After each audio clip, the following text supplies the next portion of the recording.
আসসালামু আলাইকুম। মোর্শেদ শোভন আমন্ত্রণ জানাচ্ছি এনটিভির মধ্যাহ্নের খবরে। পহেলা জুলাই থেকে সারা দেশে দেশ গড়তে জুলাই পদযাত্রা শুরু করবে জাতীয় নাগরিক পার্টি। রংপুরের শহীদ আবু সাইদের কবর জিয়ারতের মধ্য দিয়ে এই পদযাত্রা শুরু হবে। রাজধানীর বাংলা মোটরে এনসিপির কেন্দ্রীয় কার্যালয়ে সংবাদ সম্মেলনে গণঅভ্যুত্থানের বর্ষপূর্তি উদযাপন উপলক্ষে বিভিন্ন কর্মসূচি ঘোষণা করে এসব কথা জানান দলের আহ্বায়ক নাহিদ ইসলাম। নূর হোসেনকে সাথে নিয়ে হাসান মাহমুদের রিপোর্ট। জুলাই বিপ্লবের এক বছর পূর্তি উপলক্ষে জাতীয় নাগরিক পার্টি মাসব্যাপী কর্মসূচি নিয়ে সংবাদ সম্মেলনের আয়োজন করে বাংলা মোটরের দলীয় কার্যালয়ে। জুলাই আন্দোলনের সূচনার দিন পহেলা জুলাই থেকে দেশ গড়তে জুলাই পদযাত্রা শুরু করবে এনসিপি। শহীদ আবু সাইদের কবর জিয়ারতের মধ্য দিয়ে পদযাত্রা শুরু হবে। 16 জুলাই বৈষম্য বিরোধী শহীদ দিবস পালনের আহ্বান জানান জাতীয় নাগরিক পার্টির আহ্বায়ক। পহেলা জুলাই থেকে 30 জুলাই পর্যন্ত জাতীয় নাগরিক পার্টি এবং আমাদের অভ্যুত্থানের যে নেতৃবৃন্দ সকলেই একসাথে এই পদযাত্রাটি শুরু করবে এবং সারা দেশ প্রদক্ষিণ করে ঢাকায় ফিরবে। ফলে আমরা এই জুলাই গণঅভ্যুত্থানের পরে যে আকাঙ্ক্ষা নিয়ে আমরা বলেছিলাম নতুন বাংলাদেশ, বাংলাদেশ 2.0, আমরা মনে করি সেই বাংলাদেশ বিনির্মাণের কাজ, রাষ্ট্র পুনর্গঠনের কাজটি এখনো চলমান। জুলাই ঘোষণাপত্র দিতে সরকারের ব্যর্থতা সামনে এনে শেখ হাসিনার পদত্যাগে এক দফার ঘোষণার দিন 3 আগস্ট কেন্দ্রীয় শহীদ মিনারে জুলাই বিপ্লবের ঘোষণাপত্র ও ইশতেহার পাঠের ঘোষণা দেন নাহিদ ইসলাম। আমরা মনে করি যে অভ্যুত্থান ছাত্র জনতা করেছেন এবং এই ঘোষণাপত্র আমরা ছাত্র জনতাকে সাথে নিয়ে তাই 3রা আগস্ট এই ছাত্র জনতার জুলাই ঘোষণাপত্র এবং ইশতেহার কর্মসূচি রাখছি। সারা বাংলাদেশের মানুষের আকাঙ্ক্ষা, তাদের প্রত্যাশা শুনে তাদেরকে সাথে নিয়ে আমরা 3রা আগস্ট শহীদ মিনারে ছাত্র জনতার জুলাই ঘোষণাপত্র এবং ইশতেহার পাঠ করব। 8 আগস্ট নতুন বাংলাদেশ দিবস পালনের সিদ্ধান্ত থেকে সরকারকে সরে আসার আহ্বানও জানায় NCP. Hasan Mahmud, NTV news, Dhaka. পূর্ব ঘোষণা অনুযায়ী মার্চ টু এনবিআর ও কমপ্লিট শাটডাউনের দ্বিতীয় দিনের কর্মসূচি পালন করছে জাতীয় রাজস্ব বোর্ড, এনবিআর ঐক্য পরিষদ। সকাল থেকে ব্যানার, প্লাকার্ড হাতে নিয়ে মিছিল আর স্লোগান দিয়ে আগারগাঁও রাজস্ব ভবনের সামনে জড়ো হন এনবিআরের আন্দোলনরত কর্মীরা। এ সময় তারা জানান, সরকার সংস্থাটির চেয়ারম্যান মোহাম্মদ আব্দুর রহমানকে অপসারণ না করা পর্যন্ত তাদের সর্বাত্মক শাটডাউন কর্মসূচি চলবে। সরকার আলোচনা ডাকলে আলোচনার জন্য প্রস্তুত তারা, তবে আলোচনায় এনবিআরের চেয়ারম্যানের অপসারণের দাবি জানাবেন তারা। এদিকে কমপ্লিট শাটডাউনের কারণে সারা দেশে বন্ধ রয়েছে ভ্যাট, ট্যাক্স কার্যালয়, কাস্টমস হাউস ও আমদানি রপ্তানি কার্যক্রম। এতে ব্যবসা বাণিজ্য ও অর্থনীতির ক্ষতি হচ্ছে কয়েক হাজার কোটি টাকা। সংবিধান অনুযায়ী যে এনবিআর গঠিত হয়েছিল তার মূল্যবোধকে কোনোভাবেই এটা ধারণ এবং বহন করছিল না। সেই কারণেই আমরা আন্দোলনে নেমেছিলাম। এনবিআর চেয়ারম্যানের অপসারণের দাবিতে আমরা যদি অর্থ উপদেষ্টার সাথে বসিও এই দাবিটা জানাতে আমরা সেখানে যাব। সেক্ষেত্রে শাটডাউন এই মুহূর্তে যেহেতু গতকালকে থেকে শুরু করেছি, এটা পরবর্তী কোনো প্রোগ্রেস না হওয়া পর্যন্ত চলবে। দর্শক, এই মুহূর্তে এনবিআর কার্যালয়ের সামনে আছেন আমাদের সিনিয়র করেসপন্ডেন্ট সেলিম মালিক। আমরা সরাসরি যুক্ত হচ্ছি তার সাথে। সেলিম, আপনি সকালে যেমনটি জানাচ্ছিলেন যে আজ দ্বিতীয় দিনের মতো আন্দোলন শুরু হয়েছে, সবশেষ কি তথ্য রয়েছে আপনার কাছে?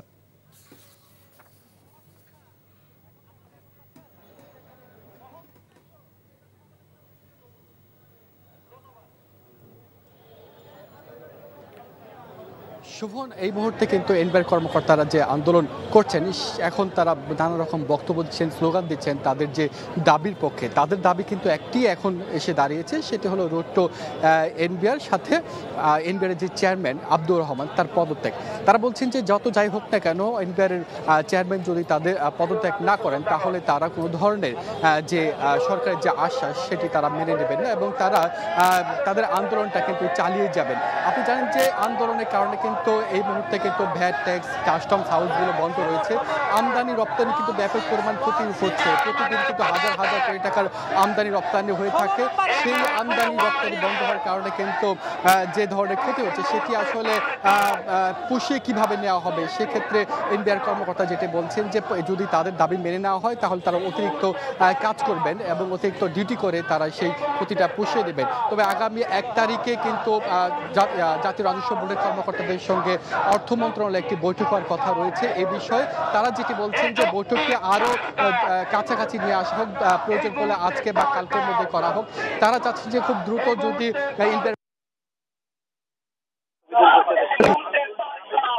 দাবি মেনে নেওয়া হয় তাহলে তারা আন্দোলনটি থামিয়ে দেবেন এবং যে ধরনের সংকট তৈরি হয়েছে এনবিআরকে ঘিরে, রাজস্ব বোর্ডকে ঘিরে, সেটি খুব দ্রুত তারা এই সংকটটা কাটিয়ে ওঠা যাবে। আপনি জানেন যে বাজেট কিন্তু প্রণয়ন করা হয়েছে, বাজেট পাশও হয়ে গেছে। সেই বাজেটে কিন্তু 5 লাখ কোটি টাকা এনবিআর এর মাধ্যমে কিন্তু রাজস্ব আদায়ের কথা রয়েছে এবং সেটি কিন্তু যদি ধরা হয় সেইটি কিন্তু এখন স্থবির হয়ে গেছে এবং প্রতিদিন হাজার হাজার কোটি টাকার রাজস্ব আদায় করার কথা সেটিও কিন্তু এখন স্থবির হয়ে গেছে। যত দ্রুত সম্ভব এই আন্দোলন যত দ্রুত সম্ভব থামানো গেলে সেটি সবার জন্য, দেশের জন্য এবং এনবিআর জন্য, সব পক্ষের জন্য ভালো হবে বলে আশা করা হচ্ছে। শোভন, এই ছিল আমার কাছে এনবিআর কর্মকর্তাদের আন্দোলনের খবর। দর্শক, সহকর্মী সেলিম মালিক জানাচ্ছিলেন এনবিআর এর আন্দোলনের খবর। সংবিধান সহ বিভিন্ন বিষয় সংস্কার নিয়ে ঐকমত্যে পৌঁছানোর লক্ষ্যে রাজনৈতিক দলগুলোর সাথে জাতীয় ঐকমত্য কমিশনের বৈঠক চলছে। 3 দিন বিরতির পর রাজধানীর ফরেন সার্ভিস একাডেমিতে বৈঠক শুরু হয়েছে। বৈঠকে বিএনপি, জামায়াতে ইসলামী, এনসিপি সহ 30টি রাজনৈতিক দলের প্রতিনিধিরা অংশ নিচ্ছেন। বৈঠকের শুরুতে জাতীয় ঐকমত্য কমিশনের সহসভাপতি প্রফেসর ডক্টর আলী রিয়াজ আশা প্রকাশ করেন, শহীদ আবু সাইদ দিবসে জুলাই সনদ সই করবে সব রাজনৈতিক দল। তিনি বলেন, জুলাই মাসের মধ্যেই জাতীয় সনদ করতে ঐকমত্য কমিশন প্রতিশ্রুতিবদ্ধ। এর আগে গেল বৃহস্পতিবারের আলোচনায় 10 বছরের বেশি প্রধানমন্ত্রী থাকতে পারবে না এ বিষয়ে অন্যান্য দলের সাথে একমত হয়েছে বিএনপি। তবে দলটির শর্ত, সাংবিধানিক কোনো নিয়োগ কমিটি রাখা যাবে না। দল হিসেবে, ব্যক্তি হিসেবে, সিভিল সোসাইটি হিসেবে, গণমাধ্যম হিসেবে কেউই চাচ্ছেন না যে আমরা ওই জায়গায় আবার ফিরে যাই। এটা আগামীকাল, আগামী পরশুর বিষয় নয়, দীর্ঘদিনের বিষয়। কমিশনের পক্ষ থেকে যে সমস্ত প্রস্তাব দেওয়া হয়েছে আপনাদের সাথে আলোচনার ক্ষেত্রে অগ্রগতির মধ্য দিয়ে কমিশন তার অবস্থান পরিবর্তন করেছে, কারণ এটা আপনাদের সকলের সম্মিলিত আকাঙ্ক্ষা। আমরা আশা করেছিলাম আবু সাইদের শাহাদাত বার্ষিকীতেই আমরা সকলে মিলে এই সনদে স্বাক্ষর করতে পারবো। সেটা কতটা সম্ভব হবে সেটা আপনাদের উপর নির্ভর করে। ফরেন সার্ভিস একাডেমিতে ঐকমত্য কমিশনের বৈঠক চলছে, সেখানে আছেন স্পেশাল করেসপন্ডেন্ট মুকসিমুল আহসান। মুকসিম, আজকের বৈঠকের আলোচনার এজেন্ডা কি? কয়টা রাজনৈতিক দলের প্রতিনিধি উপস্থিত আছেন আজকে? হ্যাঁ শোভন, প্রথমত আজকে বৈঠকের মূল এজেন্ডা হচ্ছে 4টি, অর্থাৎ এর আগের দিনই সবশেষ যে গত বুধবার যে বৈঠকটি হয়েছিল সেদিনে 4টি এজেন্ডা নির্ধারিত হয়েছে। 4টি এজেন্ডার ভিতরে প্রথম এজেন্ডা হচ্ছে সাংবিধানিক এবং সংবিধিবদ্ধ যে প্রতিষ্ঠানগুলো আছে সেগুলোর নিয়োগ কমিটি, এবং 2 নম্বর যেটি সেটি হচ্ছে দ্বিকক্ষ বিশিষ্ট সংসদ, এবং 3 নম্বর যে বিষয়টি সেটি হচ্ছে যে উচ্চ কক্ষের নির্বাচন প্রক্রিয়া, এবং চতুর্থ যে বিষয়টি সেটি হচ্ছে উচ্চ কক্ষের যেটি ক্ষমতা এবং কার্যাবলী। মূলত এই 4টি বিষয় নিয়ে আজকে আলোচনা হবে। এর আগে যেদিন আলোচনা হয়েছিল সেদিন আলোচনা মূলত শেষ হয়েছিল প্রধানমন্ত্রীর মেয়াদকাল কত বছর হবে সেটির ব্যাপারে অন্যতম রাজনৈতিক দল বিএনপি তাদের একটি দ্বিমত ছিল, কিন্তু শেষ দিনের আলোচনায় আমরা দেখেছিলাম যে বিএনপি এই বিষয়ে একমত হয়েছে যে 10 বছরের উপরে কেউ প্রধানমন্ত্রী থাকতে পারবেন না। এবং পরবর্তীতে এবং ওই বৈঠকেও বিএনপি এই বক্তব্যের পক্ষে তাদের মতামত তুলে ধরেছে। তারা বলেছে যে ফ্যাসিবাদী কাঠামো বা ফ্যাসিবাদী ব্যবস্থা যেন আবার জাগ্রত না হয়, আবার মাথাচাড়া দিয়ে উঠতে না পারে, সে কারণেই মূলত এই প্রক্রিয়াটিতে তারা 10 বছর মেয়াদে মানতে রাজি। যদিও তারা বলেছে এনসিসি অর্থাৎ সাংবিধানিক কাউন্সিল যেটি রয়েছে সেটি যেন না করা হয়, অর্থাৎ জাতীয় সাংবিধানিক কাউন্সিল করে প্রধানমন্ত্রীর ক্ষমতা কিছুটা কমানো, এই বিষয়গুলো নিয়ে তারা দ্বিমত করেছে। এরকম একটি শর্তের জায়গা থেকে তারা 10 বছরে আলোচনা করেছে যে প্রধানমন্ত্রীর মেয়াদকাল হতে পারে। আর যেটি দ্বিতীয় যে প্রশ্নটি করেছিলেন যে মোট অংশগ্রহণকারী রাজনৈতিক দলের সংখ্যা কয়টি, প্রথম দিন আমরা দেখেছিলাম দ্বিতীয় দফার আলোচনায় 29টি রাজনৈতিক দল এসেছিল। জামাত প্রথম দিন আসেনি, তাছাড়া এরপর থেকে আমরা দেখেছি যে 30টি রাজনৈতিক দলই এই সংলাপে অংশ নিচ্ছে। জাতীয় ঐক্যমত্য কমিশন যে সংলাপ করছে ধারাবাহিকভাবে, দ্বিতীয় দফার আজকে সপ্তম দিন। এই সপ্তম দিনের আলোচনায় আমরা দেখেছি যে আমন্ত্রিত রাজনৈতিক দল 30টি, এর ভিতরে অনেকগুলো রাজনৈতিক দলই 11টার বৈঠক শুরুর আগে চলে আসছে, কিন্তু রাস্তায় একটু ট্রাফিক থাকার কারণে কোনো রাজনৈতিক দলের প্রতিনিধিরা আসতে খানিকটা দেরি করেছে। তো বলা যায় যে রাজনৈতিক দলগুলো যেহেতু 30টিকে আমন্ত্রণ করা হয়েছে এবং সবশেষ এখন পর্যন্ত আমরা ভিতরে যে দেখিনি, তবে উল্লেখযোগ্য কেউ আসেনি এরকম খবর আমাদের কাছে আসেনি। এবং আমরা দেখেছি যে বিএনপির জাতীয় স্থায়ী কমিটির সদস্য সালাউদ্দিন আহমেদ, তার নেতৃত্বে বিএনপির একটি প্রতিনিধি দল এখানে অংশ নিয়েছে। জামাতে ইসলামের নায়েবে আমির ডক্টর সৈয়দ আবদুল্লাহ মোহাম্মদ তাহের, তার নেতৃত্বে জামাতের একটি প্রতিনিধি দল এসেছে এবং এনসিপির আক্তার হোসেন সদস্য সচিব যিনি রয়েছেন তার নেতৃত্বে তাদের একটি দল এসেছে। এর বাইরে অন্যান্য রাজনৈতিক দলগুলো এসেছে। আলোচনা প্রথম পর্বে চলছে, এরপরে দুপুরে 2টার দিকে বিরতি দেওয়া হবে, তারপরে বিরতির পর আবারও আলোচনা হবে এবং তারপরে আমরা আলোচনার অগ্রগতি জানাতে পারবো। তো শোভন, এই হচ্ছে রাজধানীর ফরেন সার্ভিস একাডেমিতে জাতীয় ঐক্যমত্য কমিশনের সংলাপের সবশেষ খবর। মুকসিম, আপনাকে ধন্যবাদ। দর্শক, আমরা জানছিলাম জাতীয় ঐক্যমত্য কমিশনের বৈঠকের খবর।